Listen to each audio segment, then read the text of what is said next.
Hello, welcome to the Facility Manager's Guide to Facilities Management. My name is John Cargyle, and today we're going to be talking about electricity. This episode is not for the licensed electrician. If you are a licensed electrician and you are seeing a problem with what I am saying, please comment in the comment section below. Leave a dislike if you'd like. Hit that subscribe button if you will. If you'd be so kind, I would greatly appreciate it. So you're a facilities manager, or you are working in maintenance in some capacity, and people are looking to you to be the handyman, the every Joe, the jack of all trades. The jack of all trades. The jack of all trades does not need to be a professional. If you're doing a project and it requires professional work, then yes, you need to hire a professional. But for the everyday things, you need to be well versed enough in these different trades to do the basics. That's all we're talking about is the basics. And like all things, if you're going to do anything, if you're going to be a painter, what do you need? You need an easel, you need some paint, and you need a paintbrush, right? If you're going to draw, you need paper and a pencil. If you're going to do anything electrical, you need a tick tester and you need a multimeter. Those two things will A, save your life, and B, open up a new world to you. Because you cannot see electricity, but you can read it. And by having a multimeter, you'll be able to tell, hey, I'm not getting enough voltage to this heating element. Hey, I'm not getting continuity between what I think is the same wire. I'm not getting continuity there. What's going on? The tick tester is going to tell you, don't touch that, or it's going to blow your freaking toenails off. Those two things. So a tick tester is this right here. And a multimeter looks like this. You got to get those two things. Klein tools are the best tools for an electrician. That's Klein. Let me double check that real quick. Let us see what we can see. Klein tools. Yeah, Klein tools. Klein tools. You can get these two pieces of hardware at any Home Depot or Lowe's. Probably not Walmart, because Walmart's terrible. The tick tester, basically what it does, it looks like a pin, like a thick yellow pin. Excuse me. You turn it on, it'll be green. If you stick it in an outlet, it should turn red and start beeping. That tells you, hey, don't stick a fork in here, it'll blow your freaking toenails off. So you use that, you stick it in the outlet, it'll stay there, and then you have your buddy, your assistant, go turn the breaker off. If he trips the breaker, if he turns the breaker off, and it stays red, he didn't turn off the right breaker.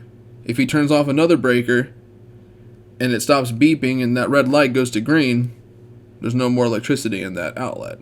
So now you can take that outlet out and replace it. Moving forward, the multimeter is going to read voltage. So on a water heater, if you open up the panel on the water heater, you see your plug comes down from the outlet, it goes into the unit itself, and then it goes down to what's called a thermistor, which is like a breaker that tells that it senses if the water heater's too hot, it'll trip the water heater and it'll turn it off, and then there won't be any more hot water. So those two wires, there's two hots in 240. There's a black one and a red one. It goes to the thermistor, and then it gets distributed down the panel to your first heating element and your second heating element. Correct me if I'm wrong on this. But if you're reading, and you have a black pen and a red pen. I call them pens. It's not what they're called. I don't know what they're called. I just know how to use it. You put one on the screw that's holding the one hot wire, and you put the other one on the screw that's holding the other hot wire. If you're reading 240 or 238, 237, and it fluctuates, that's Correct. That's normal 240. And then you put those pins on the 2 nuts or your 2 screws for your heating element and you're not reading anything. That means your water heater has tripped. Hit that little red button, put your multimeter back on the element, and it should read about 240. Now don't freak out when you find that your bottom heating element isn't on, or you're reading like 0.35, 3.38 volts. That's normal. Heating elements take turns heating up the water. A multimeter is a very helpful tool. The one that I got for work is about $80. You absolutely must have one, or you're not going to be very helpful as a facilities manager if you do have to work around electricity a lot. It'll help you read continuity. So what continuity is, and correct me if I'm wrong. Hang on, my fiance's calling me. Hey, babe. Hey, sorry, I missed your call. Oh, I wanted to tell you that I found a Mandalorian costume. You found what? A Mandalorian costume? Costume? Yeah. You got your Halloween costume picked out? Yeah, I do.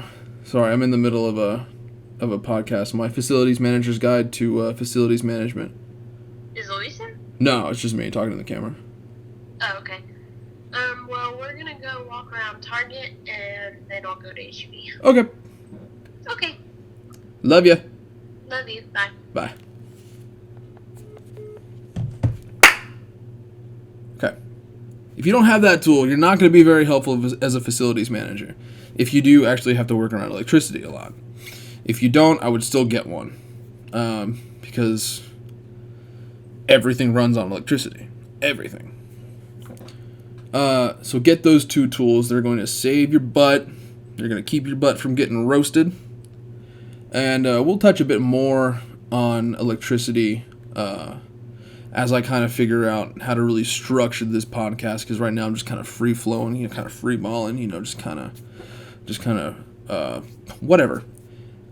I'm just trying to figure it out as it goes along. And that is a lot about what facilities management is. It's about figuring it out as you go. When I started in my position, there was no book, there was no manual, there was no map, there wasn't, hey, when the water well goes out, you do this.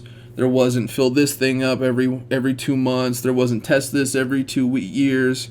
There was literally nothing. I'm rebuilding the position from scratch. There's no narrative. There's no paperwork. There's nothing. Every day, I've been there for a year. On January 10th, I'll have been there for a year.